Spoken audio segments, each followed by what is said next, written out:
The Heresy Accountabilibuddies Podcast is dedicated to all things Horus Heresy. This podcast delves into the grimdark universe where Primarchs clash, legions rise, and loyalties fracture faster than a Land Raider's track. But it's not just about the lore of the Horus Heresy. The Accountabilibuddies also explore the gaming side of things, from painting and modeling tips to product reviews and ideas to help you in your hobby. So, whether you're a seasoned Forge World veteran or a fresh-faced scout, this podcast is your Vox channel to the galaxy.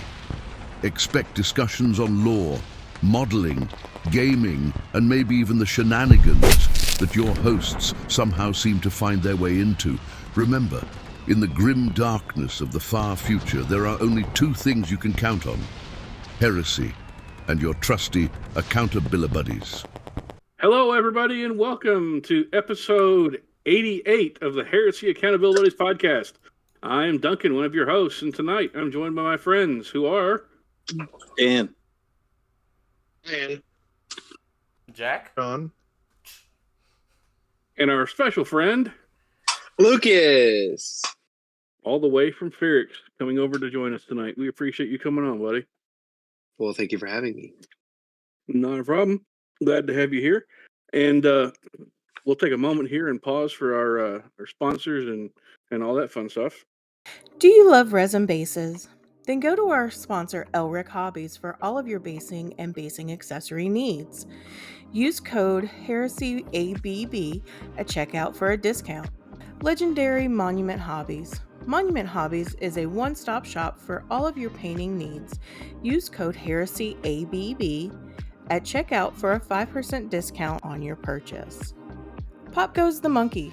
Find maker of third-party accessory bits of arms, legs, backpacks, and more, where you can get 10% off your first order over $125 with code HERESYABB at checkout. And also, I want to shout out to our patrons, everybody who contributes to that. Thank you. You are valued, and we appreciate everything you do to help us do everything. So, as is tradition, let's go ahead and get into our hobby stuff. John, why don't you go ahead and take it away to begin?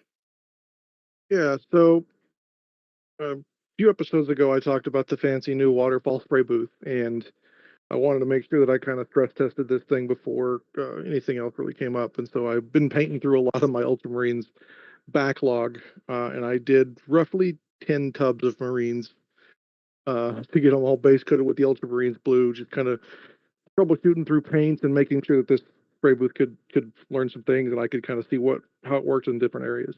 I have learned that if you keep with the water back spray booth, and I really learned that if you keep it at minimum fill, what you end up getting is not a lot of full coverage. If you keep it at maximum fill, you're obviously better off covering everything. When there's really not a lot of areas for things that aren't really involved in the painting process to fall in behind the scenes or to get into things, you lose about 30 ounces of water every week to week and a half from evaporation and from things like that.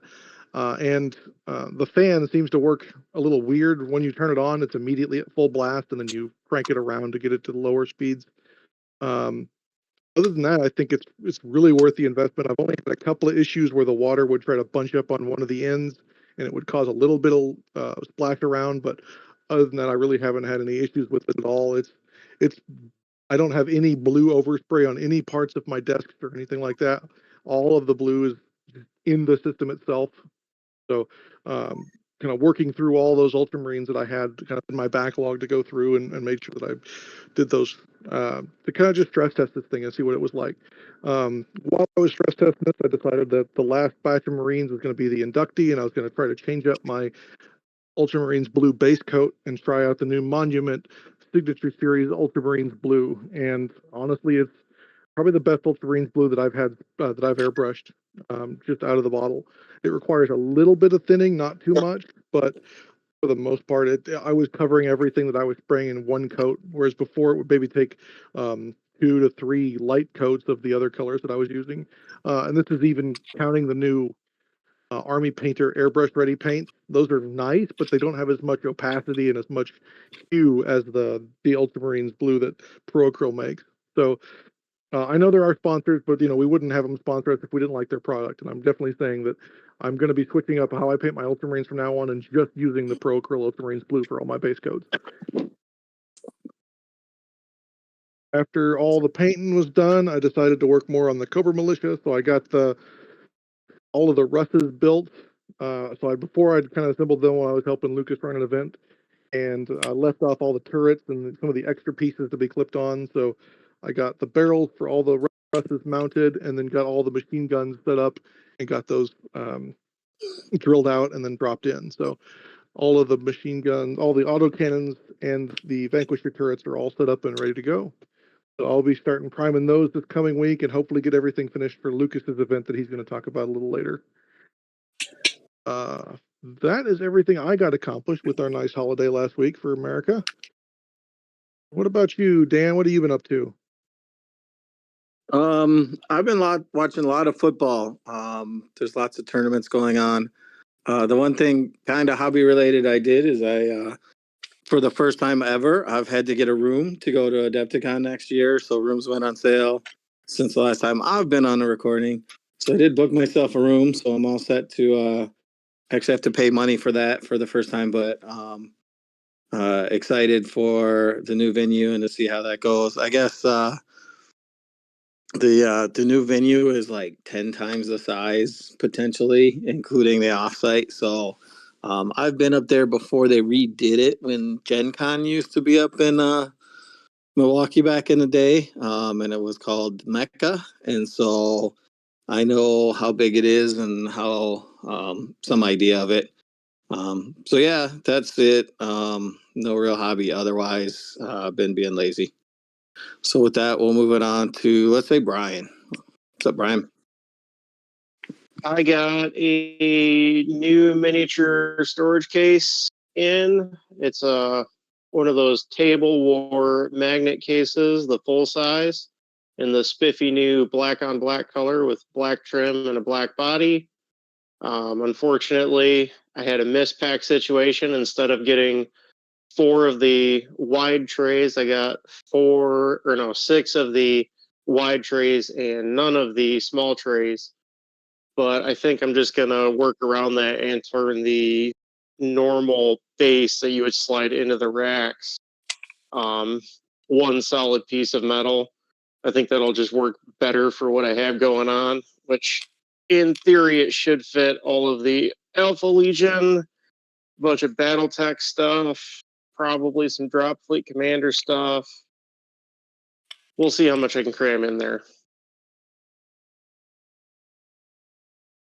But that's about all my new and exciting stuff, other than playing a bunch of Zone Mortalis, but that doesn't count for hobby. What about you, Duncan? Well, since last week, I have started sourcing bits and pieces for 2 non-special special characters that GW hasn't done that we'll talk about later. I got some more paint down on my Trader Champion for the World Eaters, and I think that's honestly all that I've done. And I got 7 crowns put on, so that was kind of what took up a lot of my time. Jack, what have you done? I put black on a mastodon. Ooh. Yeah, there you go. Lucas, what have you been up to? So I've been building Night Lords. I'm on my last unit to build before I can start painting. I've been kind of doing an exercise in about how big of a batch I can possibly paint at one time. And I've also been painting a Lightning Strike Fighter for a kind of, I guess, secret project. So it's a little bit interesting. So that's coming along pretty well. That's what I'm working on tonight. I've been doing some sponging and I'm about to do oils. That's it. All right. Nice. Well, with hobby out the way, John, give us the news, sir. Yeah, so we're kind of in a hobby downflow. We really don't have anything that's coming out for specific releases from GW this coming week. Really, all they've announced is some Black Library re-releases and some other stuff that's coming out for pre-orders next week. On the third-party news, we really don't even have a ton of news coming from GW specific or from GW affiliated companies either. The only thing that I can see is Elephant Toys is a 1/6 scale or 12-inch tall figure maker. You know, the usual kind of Barbie doll or old-fashioned, as Dan remembers them, GI Joe scale figures. So they made a Hammer of War Death Legion figure, and I'm pretty sure anyone can understand that that's going to be our gas mask shovel wielding friends from Krieg lookalikes. And so that figure was announced almost want to say almost 2 years ago, and pre-orders went up on a lot of the sites, and so it looks like it's about to start shipping in the next couple weeks. So if you pre-ordered that figure, or if you're looking to pick it up, it's definitely something to start looking for from all the retailers that kind of specialize in those third-party toys that aren't officially official. Other than that, I really haven't seen anything coming from even a lot of the companies that we've studied before. Merchoid has moved on to doing a lot of different Dune things. They've got some Dune backpacks and Dune rings and a really cool looking crisp knife if you're into that. But yeah, not a lot of GW or Heresy related stuff coming out from anybody, it seems. All right. Hey, Fair enough. I forget when it came out, but we want to talk about Pop Goes the Monkey and the 3D printing company going under. Yeah, we should probably mention that, especially since Pop is one of our sponsors. Yeah. John, you want to talk about it? Not really, dude. You're the one that's been more on it. All right, sounds like a plan. So, Shapeways, who Pop Goes the Monkey uses as a printer / distributor for about half of his stuff, if not a little bit more. Last week, I think it was Tuesday, decided they're done, they're closing their doors, and they shut everything down and just told everybody to basically kiss off. No one knows what's going on with orders that people had put in. Supposedly those are being shipped out, and I'm not talking about just from Pop. I'm talking about orders made through Shapeways themselves. This obviously has put a giant problem on Pop, because if people aren't getting their stuff, he can't get their stuff to them. He can't take orders. Yada yada yada. He has talked and made announcements repeatedly about what's gone on, and he has kept on putting out new models and new bits and everything, because a lot of his stuff is done through what he calls monkey resin, which is an entirely different printer, and he uses them for, like I said, about a little bit less than half his stuff, but he is now trying to get them to be more than half of his stuff. He has multiple bits of information on his own website, popgoesthemonkey.com. But since all the 3D services from Shapeways are gone, he's trying to get all his other stuff clicked over to get it done with the monkey resin. I'm not sure how well it's going to work out, but if anyone is interested in getting stuff from Pop, please do. Just go through his website. Don't get the fine detail plastic, get the monkey resin, which we have used here, we have reviewed here, and his quality.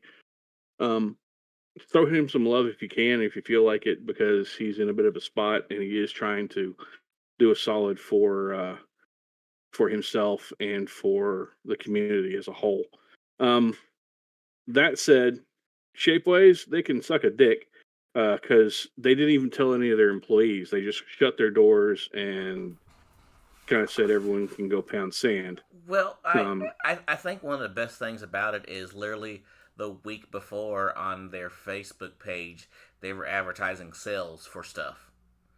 So Yeah, yeah, that was kind of shitty, and kind of makes me wonder if people who use that 25% coupon or 30% coupon they were giving out are actually going to get their stuff, or if that was just literally a cash grab that they were taking from people and not planning to do anything. So, really kind of shitty. Bad move on their part, but Yeah, if you've ordered something, I would definitely keep an eye on your credit card statements and things like that. yeah. I would also, if you have ordered something, reach out to Pop, see if he's gotten it, if it's going to go through him and Monkey Resin.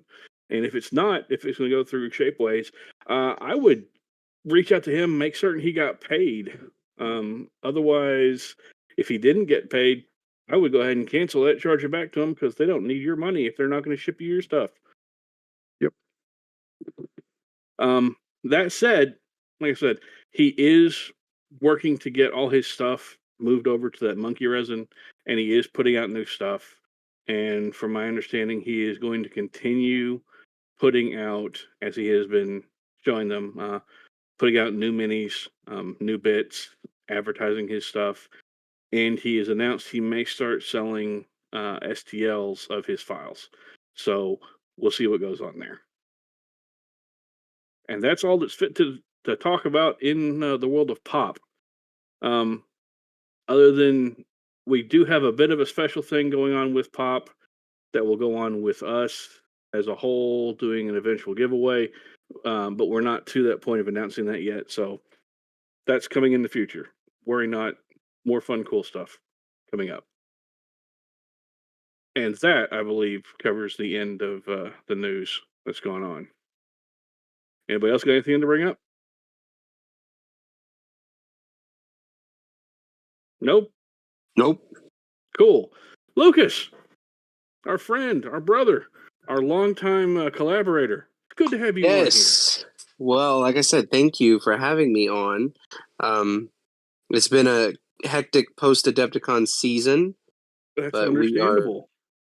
We are ready, and we actually just came off of our, here at Phyrix, we just came off of our kind of one of our smaller events in Kansas City. We did the Depths of Seratan, which is continuing the story which started at Adepticon.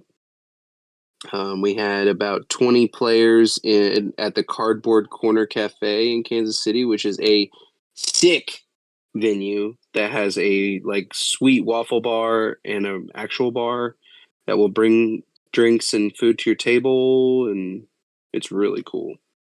I wish we had something like that here in Dallas. So we're going to continue running events there for the foreseeable future. I think we have the next one is planned for October, but does not have an official date yet. But speaking of our next event, that's actually why I came on today, was to talk about the Ashes of Seratan, which is going to be held at Texas Open 2024.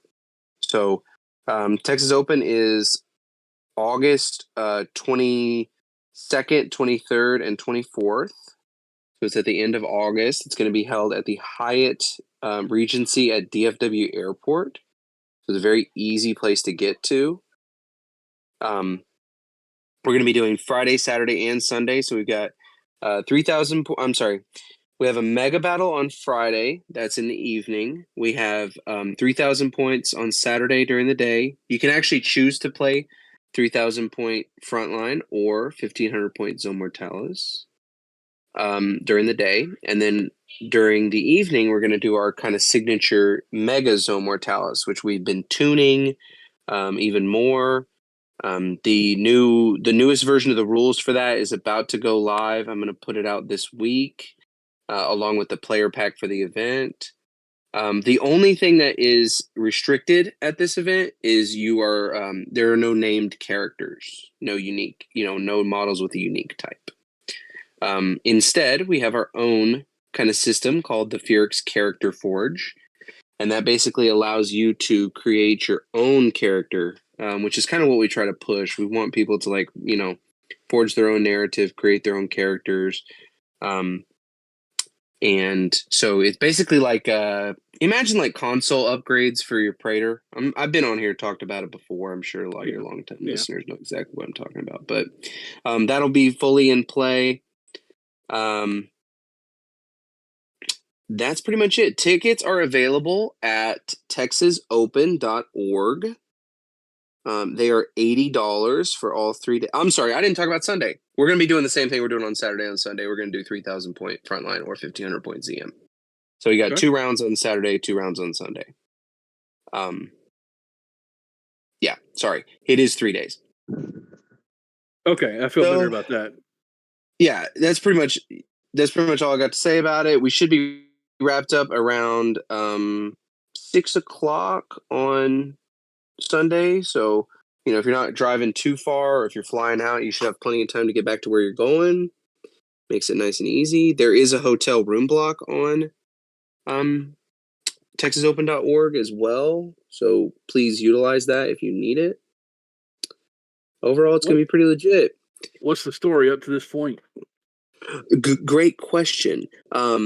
It's quite involved for me to go into right now, but Obviously. we do have it completely voice acted on our link tree, which I'm sure you guys will link in the video. I believe we actually have your link tree linked from our link tree that people can find at heresypodcast.com. We have an insane link treeception because I know that I have yours linked on mine as well. So yeah. You can just click back and forth. Yep. If you like. So, anyways. Did you want to tell them the other good news about that event, Lucas? What happened last year and we're repeating it again? Meats? Oh, yeah. John's going to be doing a catered lunch for us, at least on Saturday. I don't know if we completely worked out the details. Basically, it's going to be like a bring $10 and you get a lunch on site. It'll be pretty cool. If John wants to talk more about it, he can.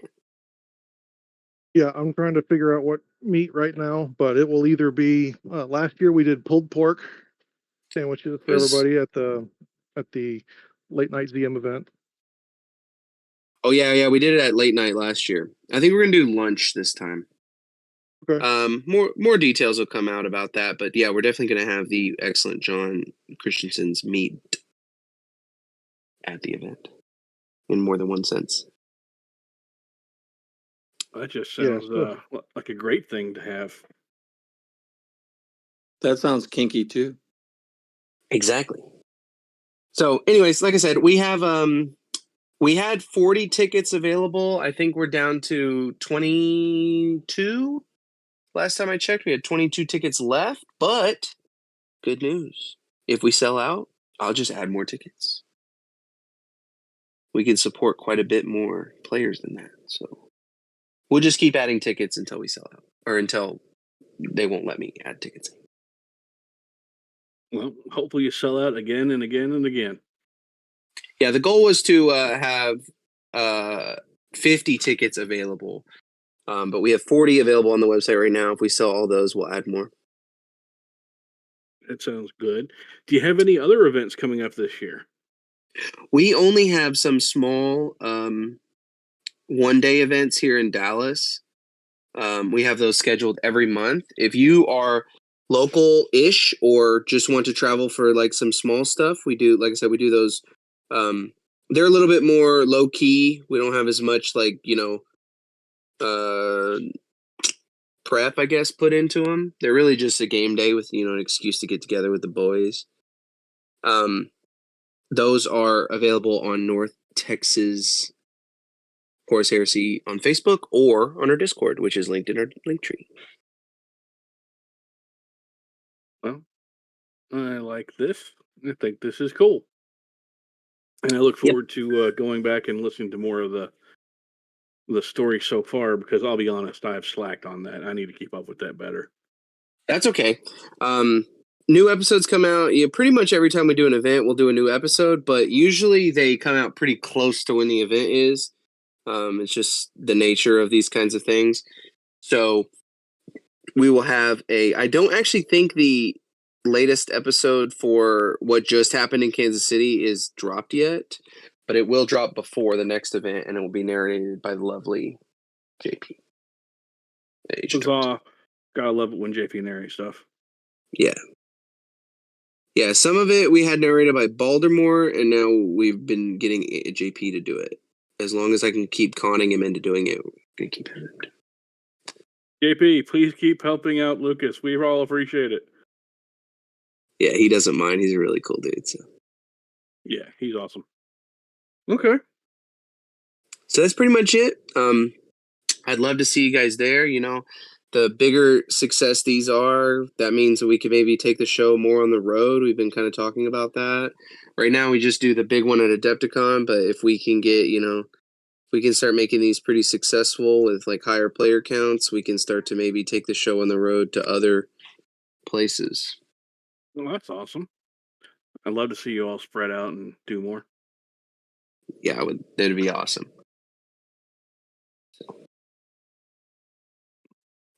That's pretty much all I have to say about that. If you have more, if you have more questions, you can always come and hit us up on Discord. That's the best place to kind of talk to us, me and the other organizers, about these particular events.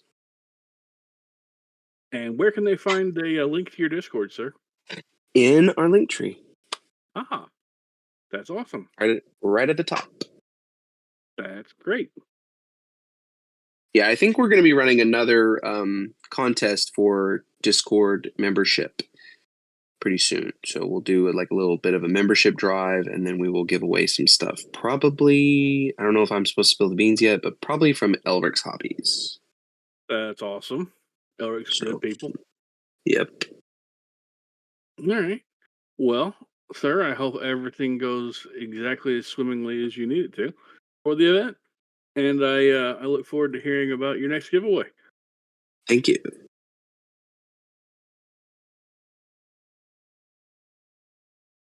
So, that kind of out of the way. We had kind of discussed what we wanted to do for this episode for everyone out there listening in listener land. And we had kind of come up with an idea of kind of what we were thinking of a way to encourage people to feel more engaged with their praetor or their characters in their army, even if they're just a generic character. And what we're doing tonight is we're picking one or two of our favorite characters from the Heresy lore, be that books, the black books, the rule books, the novels, or whatever else that do not currently have a model or rules in the actual game. We're going to discuss what we personally find cool about these characters. What about them appeals to us? Then, using the GW mini range, we're going to kind of pick parts here and there as we need from whatever and wherever through the ranges. How we would go about creating models for them, for these actual characters. How we would then paint them, assemble them, and kind of give them a bit of a balanced rule on the tabletop to see how we would make them play in a balanced way against other characters set in the actual rules. Kind of doing a pick two as a way to do a loyalist and a traitor, but we can do two traitors or two loyalists depending. I know Dan did two loyalists. I did a loyalist and a traitor. I'm not sure what everyone else has done yet. But that's kind of the idea for tonight. And since this was kind of my idea, I guess I can take the lead here unless anyone has an objection. Go ahead. I'm interested to hear what you say. Okay. So, two of the characters I'm gonna go with are Nasser Amit and Cargo's Bloodspitter. Nasser Amit is a captain in the Blood Angels who, while featured heavily in some books, doesn't have a model and has never had a model. He also is a survivor of the heresy. He goes on to found the Flesh Terrors chapter, while Cargo's Bloodspitter has been around all the way back since the beginning of the heresy.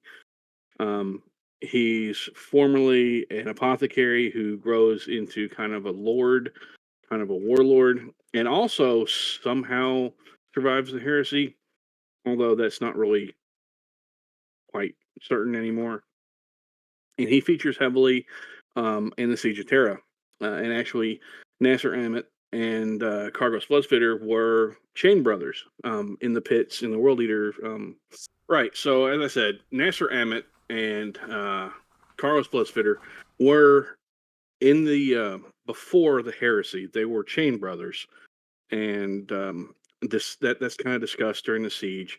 They actually fought together as a pair, a bonded pair, in the World Eater fighting pits. They were bound by a length of chain, and they fought against other chained up units or groups. And they were one of the few groups with the Blood Angels. In fact, the only group with a Blood Angel in it and a World Eater in it who went to beyond blood and actually made it sanguis extremis and actually fought to the death. And this was very frowned upon by Sanguinius, who, after their final fight, where they actually killed a pair of world eaters, um, put an end to Nasser Emmett fighting in the pits, and informed him that he needed to eat the brain and the glands of one of the dead world eaters so he could gain his memory and see what he had done, because it was a huge transgression. Which kind of rolls back into the fact that Nasser Emmett was also one of the original Blood Angels, the original Revenant Legion, who was there before Sanguinius showed up. He was one of the Grey Clad. He's a very interesting character. He's also a very brutal, murderous, not really a nice good guy kind of character in the actual Heresy, who actually is a loyalist.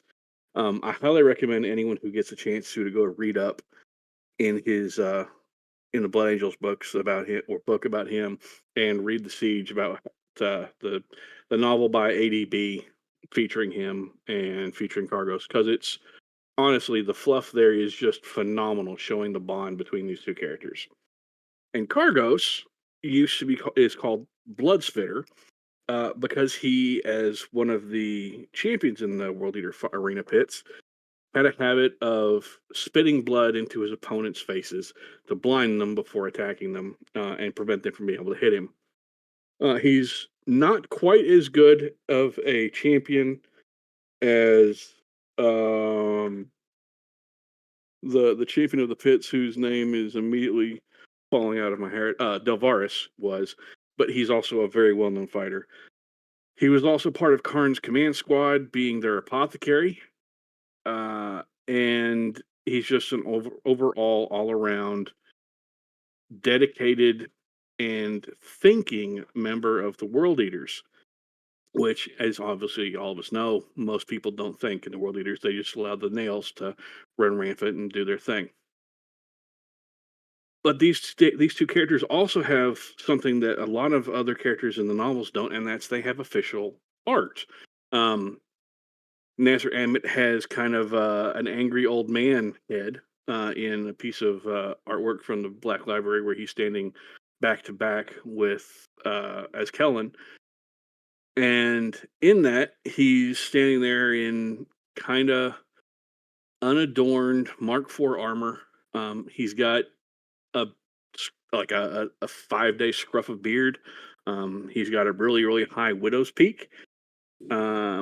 And he's only got very basic armor with not really a lot of accoutrements onto it.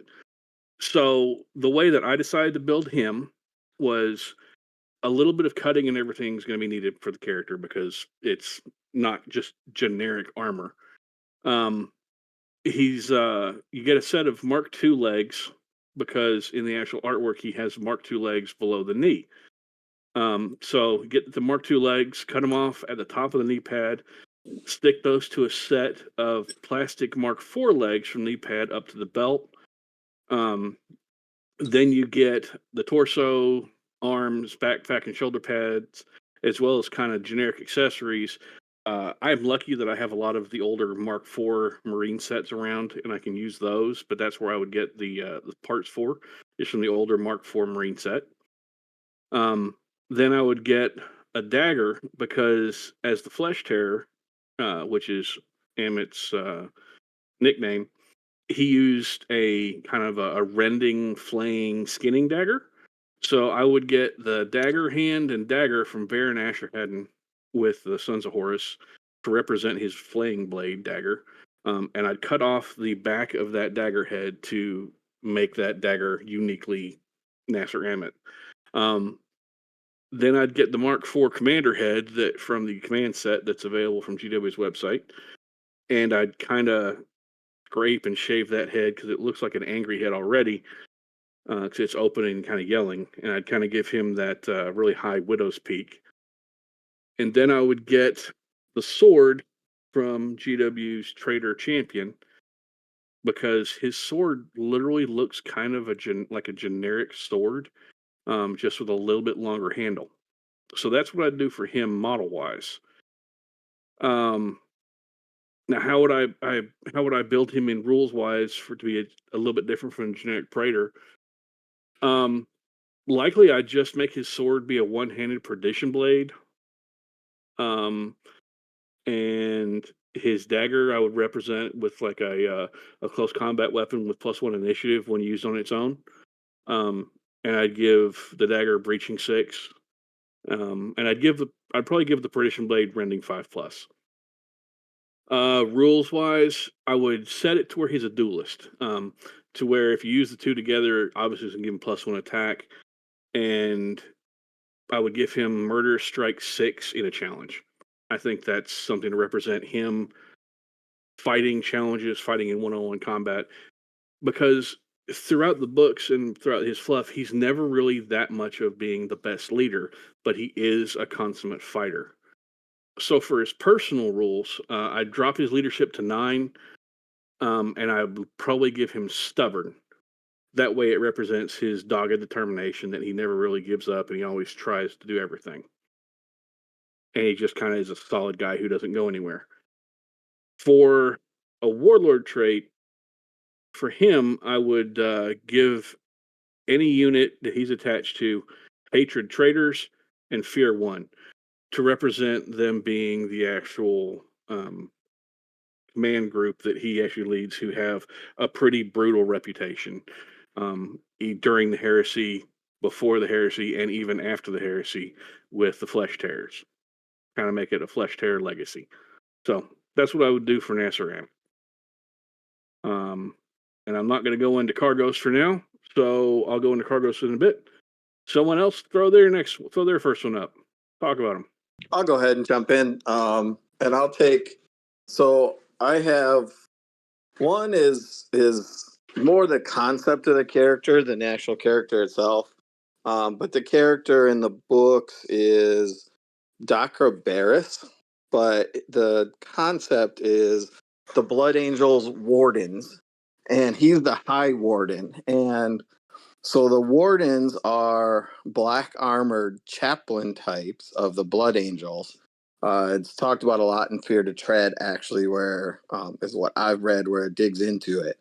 But the task at that time is when the Council of Nicaea came out with the edict to not allow psychic powers in the Blood Angels.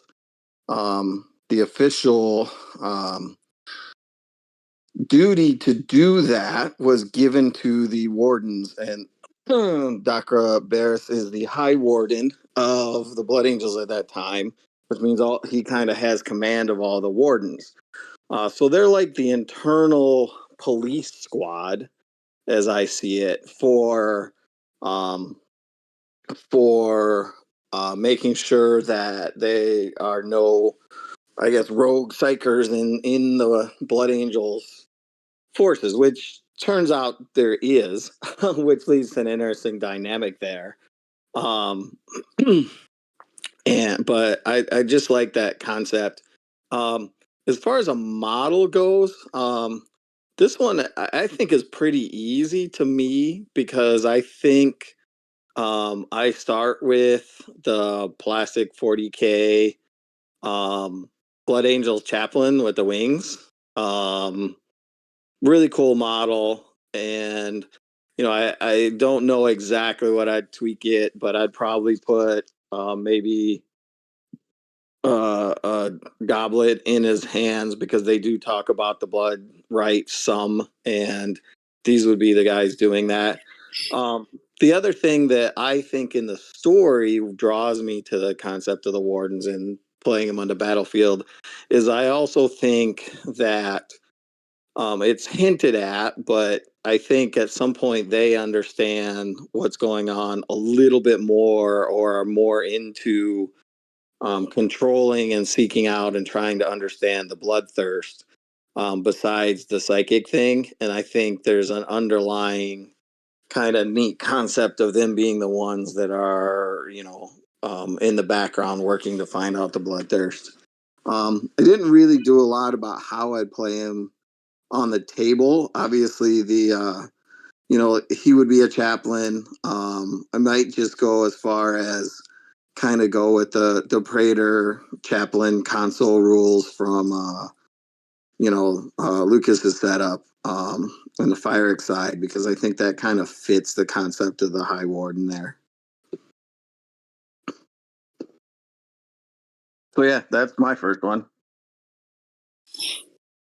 So what kind of drove you to picking that guy? What's about them seems neat to you? So, well, actually, it's funny because I read that book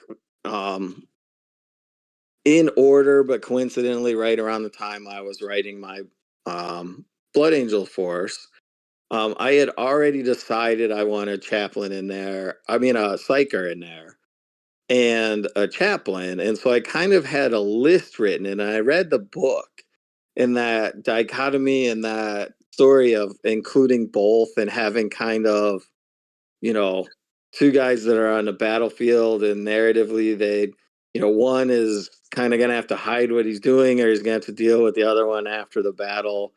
I just think that the whole idea of that, it kind of develops into the chaplain that everyone knows in 40K and really in Heresy, but how they got there is so different, right? It's not like it's a religious thing right off the bat, or coming from the the lodges or anything. It's a whole different way to get there. And that concept of having a chaplain, but being, that kind of outside the ranks motivator, kind of driven and introduced and enforced in the Legion because of Nicaea, is just a really cool concept to me. And in a little bit of the flaws and how the forces aren't all perfect and working towards the same goal per se, even though they're fighting the same enemies. They have different tasks and their own motivations. So the flaw in the Legion causing it, the Council of Nicaea, the fact that there are still psychers, the one of the main characters in there, I forget the name, is a psycher, working to uncover things, and just that whole, that flaw dichotomy inside the Legion and how that plays, and then trying to build that up into a force on the battlefield, and kind of think that tension is there in the force as they come into battle. Okay. So you got anything else you would do, or is that pretty much it for him? That's pretty much it for him. I think like I said, the concept of the wardens is something that I think just is a really cool thing for Blood Angels, and I think that's how I'd implement it. I could see there's also, if anyone else likes the idea, there's a lot of modeling opportunities different than mine, right? And then, But yeah, there's different ways you could go about doing it as well. and that's kind of the thing. I mean, none of us are 100% right. We're just basing it off stuff we actually like, or art, like in my case. If you have a different way you want to build your guy, or you think that you can build your guy to be cool and awesome, and you can build a story around it off of it, like a name out of one of the books, more power to you. This is just kind of there to give people a narrative push, if that makes sense.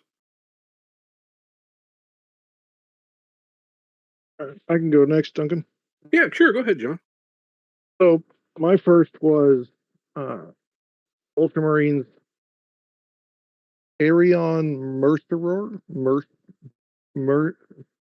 Greek names are weird. Merceror. He's the Centurion of the First Company, captain of Vindictus Squad. You may remember this guy from the Horus Heresy comic book that they put out called McCragg's Honor. He's the kind of Ultramarine with that golden Greek faceplate. Okay, yeah, I do remember that guy. Yeah, and he's pretty cool in that book. So he teleports aboard the Corpharon ship, and then they drop out of the warp, and he gets kind of corrupted by demons, but then he blows up the engine and then takes the ship out. So, honestly, just mainly that faceplate, and then some of the duels he gets into make him really cool looking to me. Rules-wise, I would probably go with kind of what you were saying with Lucas's Phyrix rules, but I would take him from a champion to a Praetor, because he has a Paragon Blade in the book and a Stormbolter. Model-wise is a little difficult. So what I went with for the one that I'm building is I'm using the Gabriel Angelos model, not the official one, but there was a third-party version that was made a while ago from War Games exclusive. I don't know if they make it anymore, but Okay. it was true scale. So he was about a head and a half taller than all the other Terminators, Cataphracti Terminators. And that's because in the book, he is about a head and a half taller than all the other Terminators that he's leading. If you want to do it without that hard to find model, I would either track down the GW Gabriel Angelos model, which some of the recasters have, or our friends at Tortuga Bay make some Sons of the War Master Firstlings, which is true scale Justerans. And they have that kind of spiky bits that he's got on his. If you look at an Arian's plate, all of his lower legs are just covered in rivets and spikes and stuff. So it looks like it's an older mark of Cataphracti plate. And so I think these Justerans would be really cool to symbolize that. They've got that kind of bolted together look to them. Okay. And then obviously steal a head from either a Sanguinary Guard or from a Dante or something like that. Since Dante's not in plastic, you could probably, push mold that face or something like that. So that's where I would get a lot of those bits from. Okay. I know Brian did one or two for us. Brian, what do you got for us? Well, one already has rules. I originally, and he had rules in 1.0 as well. My Praetor model that I used was originally built to be Chrysos Morturg, which was one of the surviving members of Istvan 3. He got pushed into the Destroyer Company ranks when the Edict of Nicaea went down, and he was just kind of a grumpy, miserable, agitated dude. And I always liked his backstory. There's a lot of random quotes you see in various books on the sides of the pages, like in the rules section, that pop up from time to time. I don't know if he's in any of the actual Black Library publications. I know that he was in a few of the Black books of old. He got a little bit of a buff this edition with the rule set that he has, and he's a little bit more interesting to use, but my character that I built for him is kind of no longer valid because they changed his war gear options a little bit. But how I built him in 1.0 was using the body and left arm from the Narek Draeger Iron Warriors Prevan event exclusive model. Okay. And then I swapped out his right arm and gave him a Combi Alchem Flamer, which he still has as part of his equipment. I also used a sheathed sword from the the Red Scorpions Command Squad or Honor Guard. It might have been Honor Guard from way back when. A friend of mine found a used bits at Adepticon one year, and I snagged those up, and I used one of those sheathed swords that come on the squad as his sword or sheathed melee weapon. Blah, if I can talk. I also gave him a Mark IV helmet and got rid of his unhelmeted head just to mix it up a little bit. The other character that I really like, and I never knew he existed, is a Black Shield after everything happens with the Istvan system. His name is Irud Van, and he winds up becoming second in charge with Endred Har's cohort of Black Shields. And there is a short story that features both of them when they go to take over the Ordinatus Minoris Eshrax. It's a very, very short audio book on Audible, I know for sure. It's only an hour and 20 minutes long. He's a very interesting character. The model for him is actually quite literally just a repaint of the I forget if it's Mark III or Mark IV. It looks more Mark IV Tech Marine model that Forge World put out in resin. For the life of me, I cannot find a single reference as to what his war gear would be. So I suppose it's kind of open to whatever you want to do on that front. But for the taking of that Ornatus, he camouflages himself, takes all the paint off his armor, and he uses markings and colorings for, I gotta look back, the Sons of Horus Mechanized Assault Detachment. And it's very sharp. It's metal with very dark gray on one of the shoulder pads and that beautiful seafoam green with Scythonian markings on the other. He's a neat character. I think if I was to represent him on the battlefield, I would just use him as a Centurion consul, like a Forge Lord. As far as like any extraneous stuff to give to him, I don't know. There's really, he's not like a crazy, highly skilled character in any right. He's just, a very adept Tech Marine. And he was high in the ranks of the Death Guard Tech Marines before the betrayal happened.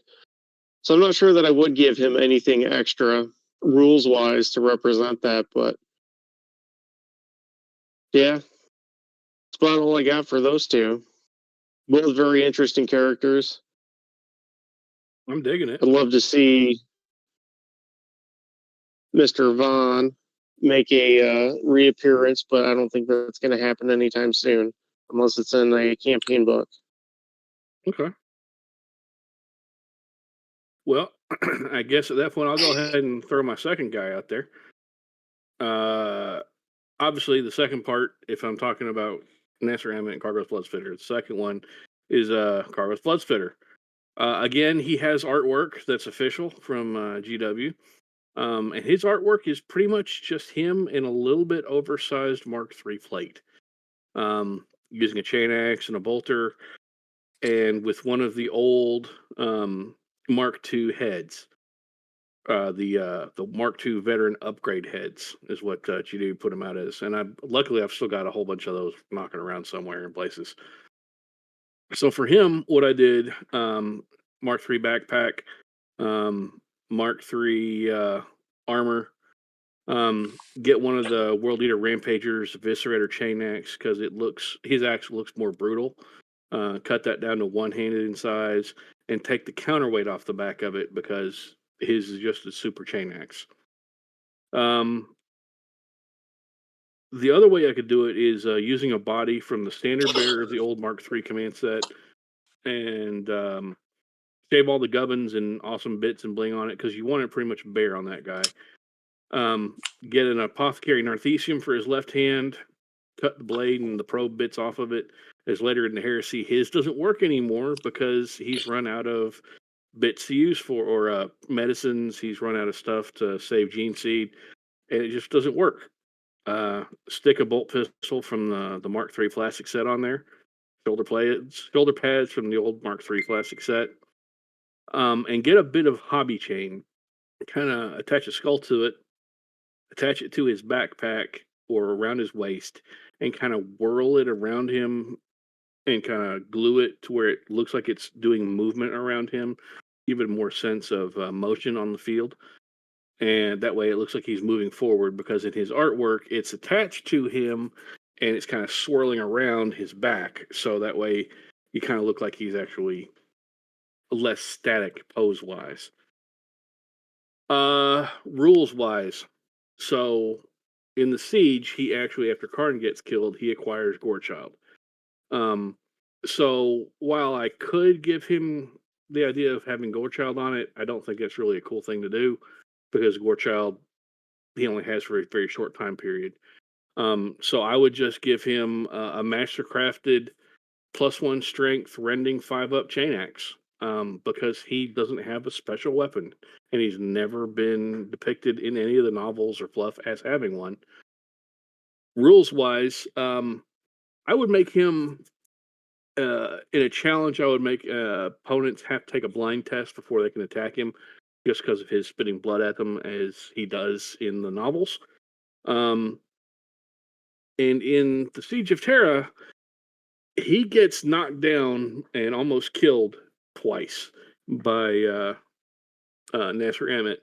So I would give him, for his warlord trait, I would give him kind of Loken's rule. If he's reduced to 0 wounds or removed from play by any other means, make him have a toughness test. And if he's successful, standing back up with 1 wound. But to represent his apothecary background, I'd either give him a generic feel no pain 5-up for himself, or I would give him an it will not die 6+ that ends after he takes that last wound and gets back up. And that's what I would do for him. And that would be his warlord trait. So Dan, what was your second guy? Yeah, so my second guy is interesting because what drew me to him is nothing more than the description of his appearance in the books. And the character, it's an ultramarine character, and it is Valentus Dolor. So he's one of the Tetrarchs, so he's one of the top key guys for Gilliman. He runs the Virgil Aperti, which anyone who's played since first edition, that was an Ultramarine specific. Um, what do you call it? Army setup you could do, where you had Imperial Guardsmen, which are basically the human police or army that support the Ultramarines. He doesn't get a lot. He gets a few lines. Apparently, he shows up in Ruinstorm, which I haven't read. But from what I understand of it, he was at that point left to like control Altamar while Gilliman went off to try and get back and see what he could do at the siege. So I don't think he did a lot there. But what's striking me and what draws me to him is the fact that he wears the reverse color plate Ultramarine armor. So he is in white with blue symbols, as opposed to blue with white. And I just think that is a striking artistic choice on the table, would look really cool. The fact that he's not fleshed out give you a lot of opportunity to kind of do what you want with him, as far as, kind of tabletop rules and building a model and whatnot. Now, I am going to build a unit with him and a command squad around him. I'm going to cheat a bit because I picked up the Little Legends third-party Ultramarine model a couple years ago. I'm probably going to switch out. It's got a like a rod that he fights with, and I'm probably going to put a sword of some sort on there. Probably not real crazy fancy sword, just something Gladius style. There's lots of ones out there you could pick up. But just kind of that Ultramarines thing where you don't go crazy with the weaponry, but just utilitarian, kind of medium Gladius sword. But I did look at, if I was going to do a GW conversion, I think I would start with the Remus Ventanis model. I would probably take the Tech Marine bit off his shoulder pad. I would probably take part of the staff and put part of the banner on his backpack to give him some appearance of being, a little bit fancier. I think I would give him a sword in one hand and a pistol in the other. So I'd probably replace both arms, but use the main body with the stance with the knee up. And actually, there's a lot of unhelmeted heads out there that would look pretty cool. I seem to remember one from actually the Blood Angels uh, heads, and I don't remember if it was one of the resins that came out with the Mark VI or where I picked it up, that I think would fit him really well. Just don't paint it vampire looking, but it's not like mouth open with fangs bared, so it would look pretty cool and be a little more dynamic than the Remus Ventanus. As far as on the tabletop, I mean, I think he's at least a Praetor. Could run him as a Praetor champion.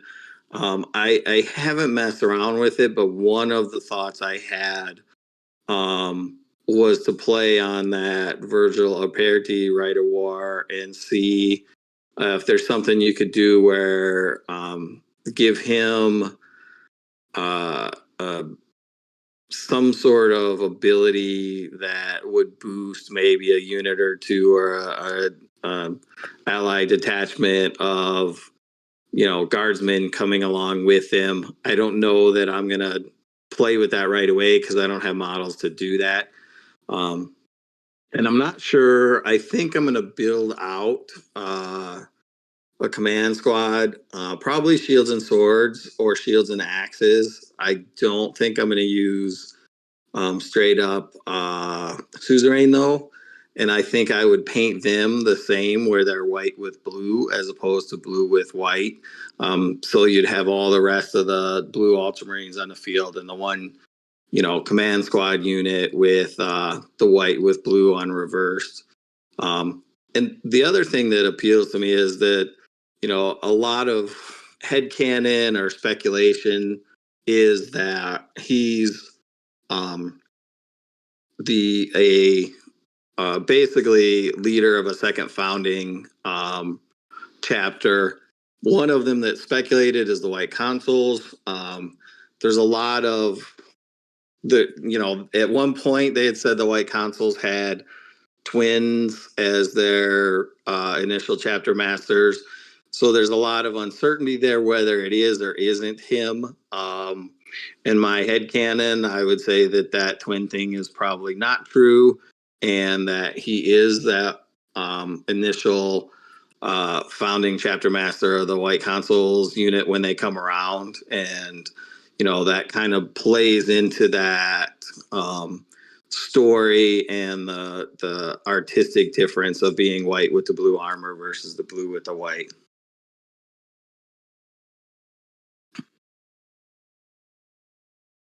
Okay. That sounds a little bit more intensive in some ways, but I like where you're going with that. Yeah, and like you said, I mean, it's less about it being a favorite character in this case, which is interesting because it's like literally I read the book and they described him as being in a reverse color pattern. And I'm like, whoa, I never heard of this. This is amazing. It's like, I need to model this. And hey, that's the entire point. I mean, something that stands out to you, right? And so, yeah. And I guess, and to some level, I wanted to, when you talked about this, I wanted to bring it up because it isn't necessarily everything, there's so many modeling opportunities and interesting things in the Heresy. And, already having the army and then, reading that and that concept just played so much into my, I want to build this. And so, it doesn't have to be that it's the coolest character, he always wins a battle, right? Anything that sparks you to want to build and paint models is a cool inspiration for you for this game, in my opinion. Yeah, that's the entire purpose. Heresy appeals to all of us for different reasons, but having different modeling opportunities for what we want to do or why we want to do it, just what we each need. John, you want to go next? Sure. So my last character was Barthuza Narek. He's one of the word bearers that kind of starts off being a bad guy and then starts quickly realizing that twirling mustaches is kind of lame, and he doesn't like doing that so much anymore. And so he ends up, while he's trying to get the Fulgurite from Grammaticus and to kill Vulcan, he kind of switches sides, and then later ends up being recruited by Malkador, and goes back, and he's carrying a Fulgurite bullet as the last scene with him, and he kind of just walks off and talking about how he's going to go kill Lorgar. So I just thought he was a really cool guy. When he first started coming around, he was hunting Grammaticus, which we all approve of. Less Grammaticus stories, the better. And then he kind of turns around and starts following Malkador's ideas, and starts kind of working for the Cabal with Ulthran, shows him what could happen in the world. There is one kind of crappy artwork for him. When they started re-release the books, they started doing those little kind of weird sketch drawings in there, and it's just Narek in a Mark IV plate with a camo cloak looking at one of his brothers that's been shot over. But when he joins Malkador, it's kind of implied that he might upgrade his armor some. And so my idea for a model would be the Raven Guard Mordathan squad. And so one of those guys is kneeling with his kneeling on his right leg, and his left leg's kind of pulled forward. And then in the model on Forge World, he's kind of carrying his bolter slung low. And so what I would do is kind of make him like he's reaching down at the ground, like following, tracking people's steps and things like that. Rules wise, I would probably just run him either as a Vigilator, or the big improvement I would do to kind of keep him different would be, I think kind of need to make that Fulgurite bullet, and I would probably say like make it Mortal 4 or something like that, only on Primarchs. So that way he could be just a normal sniper if he's just shooting other people, but the second he's got Lorgar in his sights, then he can really lay him low. Okay. So like Brutal 4, you said? Yeah, probably something like that. Brutal 4, or just go in straight instant death. Just pow, no more Lorgar. Well, unfortunately, with the Primarch rules, that would kind of override that. So I think doing the brutal thing against those without Eternal Warrior or Primarch would probably be awesome, and a good way of doing it. But yeah, no, I get it. I get it. Yeah, him just being a sniper, you can't do a ton of crazy conversions because he's trying to be sneaky. But I really like the poses on the Mordathan, and that's what I was using for the model when I was doing word bears to build him up. I dig this.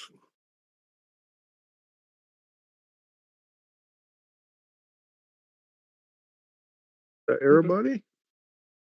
Jack, did you do any of them? You would have to keep up with the chat to know that we're doing stuff, and I don't do that. Okay, so next time we come up with something like this, we'll have to just kind of ping you ahead of time and let you know, huh? Sure. Okay, I'll remember to do that. So I know I'm building the actual 2 characters, and I'm gonna get them painted up eventually. And I'll probably post pictures of them in the Discord when I get those guys done. Are any of you all actually planning on building the characters? I know Brian's already got one of them done. Yeah, I've got the parts for Narek when I was going to build him before, and so I'm going to finish converting him. And then for Arion, I've got the parts to do the conversion I talked about earlier, and I just need to find a sword I like. Probably dip into those conversion world bits I spent a bunch of money on. Okay. Brian, are you going to build your second character? Kind of want to. I got to think more about what I might want to do with the model, as far as like what weapons to give them. I already have that Tech Marine model, and fortunately the Power Axe is already snapped off, so I can just do whatever with that arm. But I think I'll probably go back and listen to that short story again and see if there's any reference, but online I have not found anything. Okay. I suppose I could just, give him a Thunder Hammer or give him a different Power Axe or something along those lines.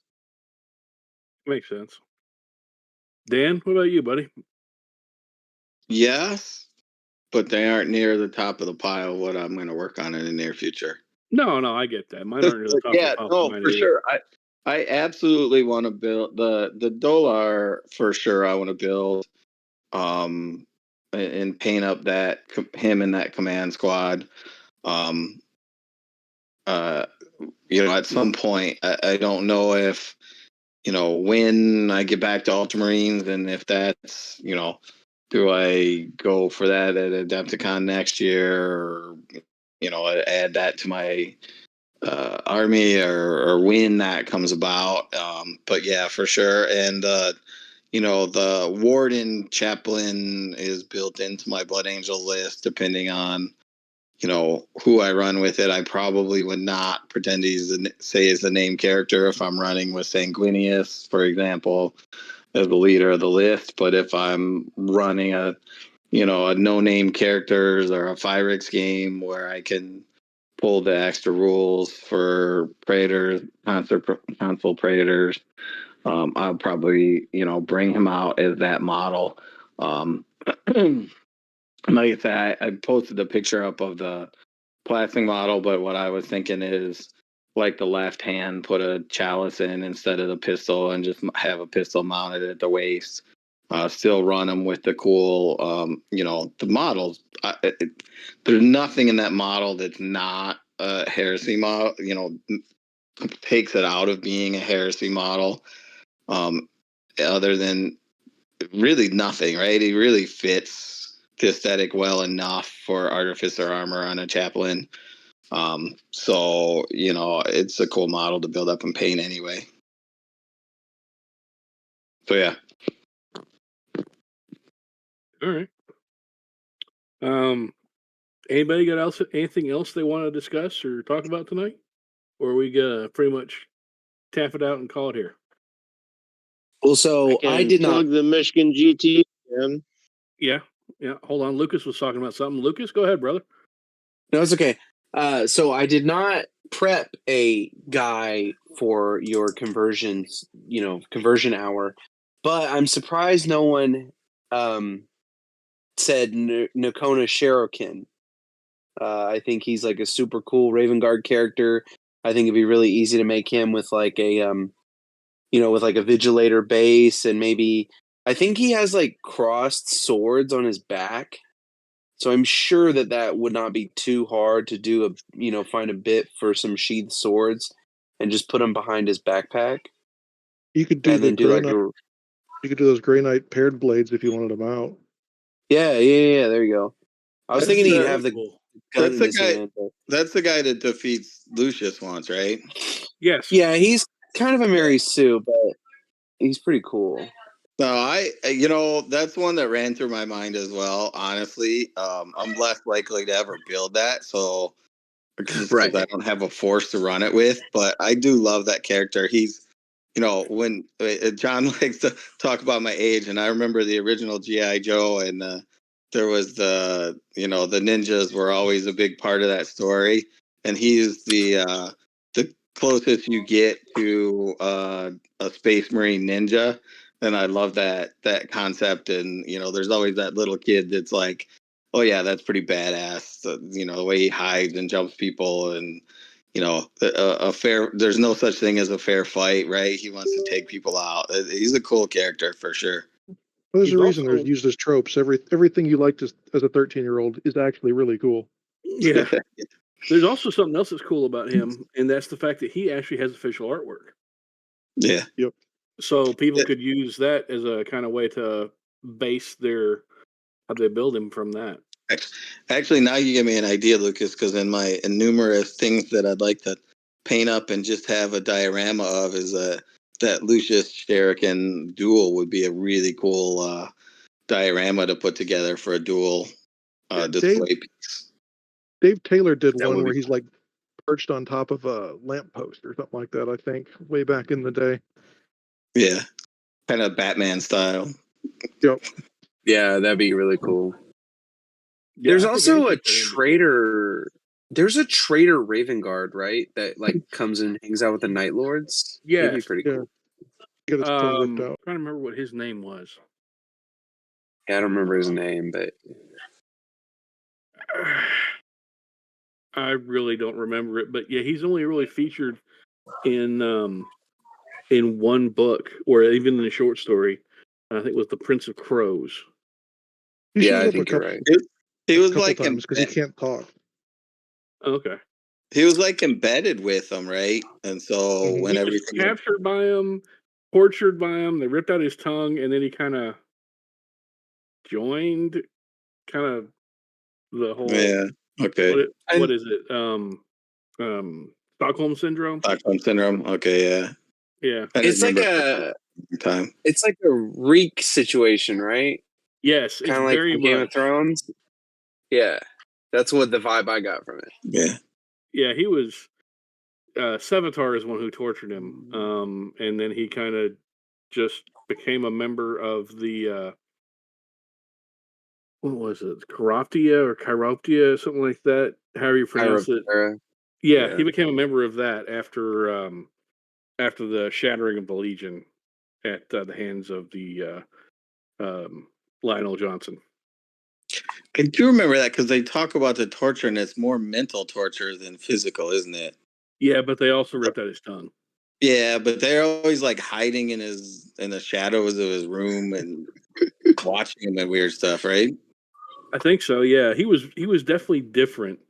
I don't know whatever happened to him. If anyone ever did anything after that with that character, or if he's don't just think so. another one of them like Sevatar who's out there floating in the ether that we don't really know anything about for post Heresy. Still wish I could remember what his name was. I'm not sure. Yeah, me neither. But you know what? Google will help me. Hold on.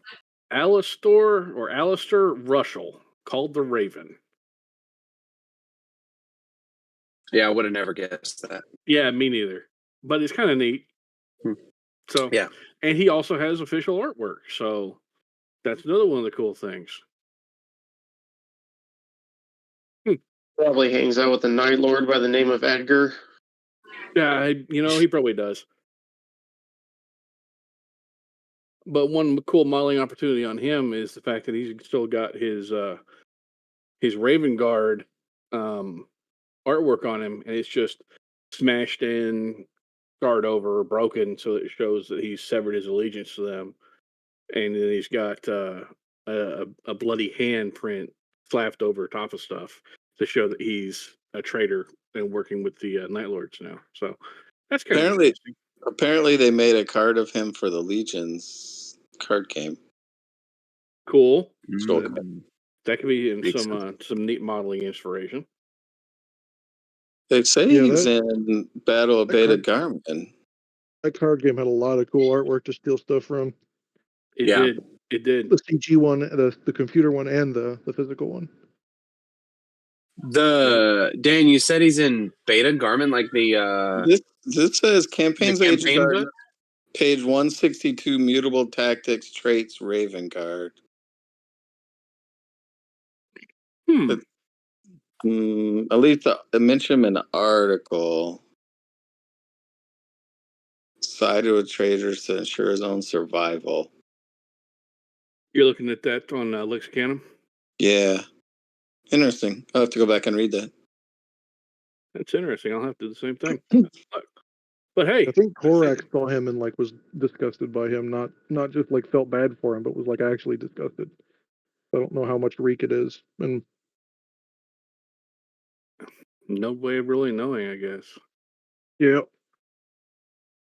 So many different things out there in Heresy that never really get answered well enough, that need more attention. Yeah, and we know that there were some of the slaves that were working with the people, with the slavers on Deliverance or whatever that moon was, that got drafted. So maybe he was one of the ones that was just biding his time or something. Yeah, like I said, so many different opportunities and things that could get worked on and could not get worked on. So who really knows at this point? Brian, you were wanting to shout out Michigan GT? Yeah, Michigan GT, mid-September. Buy tickets for events now at michigangt.com. We got all sorts of stuff other than Heresy going, but of course, I'd love to see you guys up there for Heresy. out there in the community. You never know. Sometimes there's a oddball from a random spot in Michigan, and I've never met him before, but I'd love to have him come up. Or heck, we even frequently get the Indiana guys and sometimes Ohioans up here too. You'll have one Chicagoan. That's right. Dan is making it up this year. I get to stay at my buddy Mark's house, so I don't have to pay for a hotel, so it's awesome. I just Well, have make to. up for Adepticon. I have to figure out because you make me buy Legion, a Loyalist, or Traitor ticket, so I got to figure out what army I'm actually going to bring. Well, you do have a lot of word bearers to choose from now. Yeah, I could bring 8,000 points or 10,000 points of word bearers all told with my army and Nicholas's. He won't be there. He'll be in school. I'm looking forward to it though. Should be fun. Cool. Absolutely. Anything else anybody wants to shout out or give a pop to? Other than Lucas, who we really appreciate for everything he does for the community. Well, thank you. But John, do you have dates for Warzone Houston? Not off the top of my head. Give me 2 seconds. Handy? Okay. There is another event. I don't really have anything to do with it, but it's an event that I, am an attendee of and really enjoy going to. That's coming up fairly soon. What's that? Warzone Houston. Oh, well, yeah, that would make sense for why you brought it up. September 27th through the 29th. Yeah. So that's pretty cool event that we like to go to. A couple of us, like me and John and a couple of other Texas guys we go to that pretty much every year. Tickets are available already. Like I said, I'm not the spokesman for that, but if you were looking for another event, that's a cool one.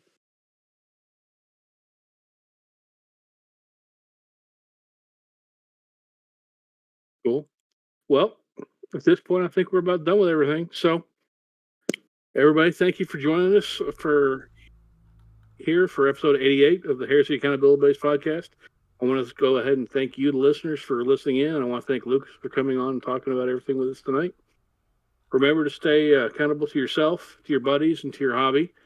And for the Heresy Accountabilibuddies tonight, I've been Duncan, and I've been joined by Brian, Dan, Jack, John, and our good friend Lucas. Catch you all the next time. There you go. Like and subscribe, and see ya.